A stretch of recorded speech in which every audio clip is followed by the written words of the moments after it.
बहुत ज़माने पहले बादलों के ऊपर एक जादुई सल्तनत हुआ करती थी जिसका नाम ज़रमीना था। यहाँ के महल सोने से बने थे, झीलें चांदनी जैसी चमकती थीं और आसमान हमेशा नीला और चमकदार रहता था। इस सल्तनत की शहजादी का नाम एलिया था। वो 20 साल की एक हुसैन व जमील लड़की थी जिसके लंबे चमकदार सुनहरी बाल थे, बड़ी बादामी आंखें जो चमकती हुई ज़ुमरुद की तरह लगती थीं और चेहरा दलक्ष दिल की शक्ल जैसा था। वो नीले और चांदी के रंग का एक हुसैन लिबास पहनती थी जिस पर जादुई चमकदार सितारे बने थे और उसके नखरई जौते जमीन पर पड़ते ही रोशनी बिखेरते थे। एक दिन ज़रमीना पर एक भयानक साया छा गया। जालिम जादूगर नेफरान ने अंधेरे के जादू से रोशनी चरा ली और पूरी सल्तनत पर सहर फौंक दिया।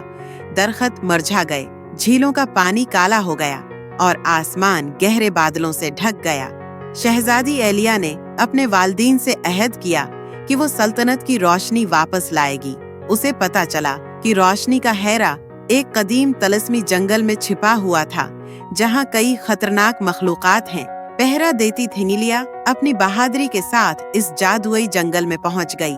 दरख्तों के पत्तों पर चमकदार जवाहरात लगे थे और जमीन पर नीली रोशनी में जगमगाने वाली तितलियां नाच रही थीं। जंगल के वसत में रोशनी का हीरा एक तलस्मी दरख्त के अंदर चमक रहा था, मगर उसे हासिल करने के लिए एलिया को 3 जादुई मुहाफिजों को शिकस्त देनी थी।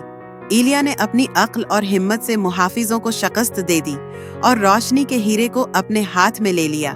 जैसे ही उसने हीरा उठाया, एक रोशनी की लहर पूरी सल्तनत में फैल गई। नेफरान की स्याही तहलील होने लगी और वो राख में बदलकर हुआ में बिखर गया।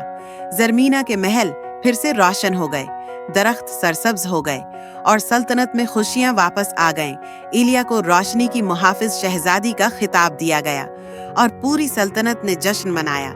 वो जान गई कि असल जादू सिर्फ तलस्म में नहीं, बल्कि उम्मीद, हिम्मत और कुर्बानी में भी होता है।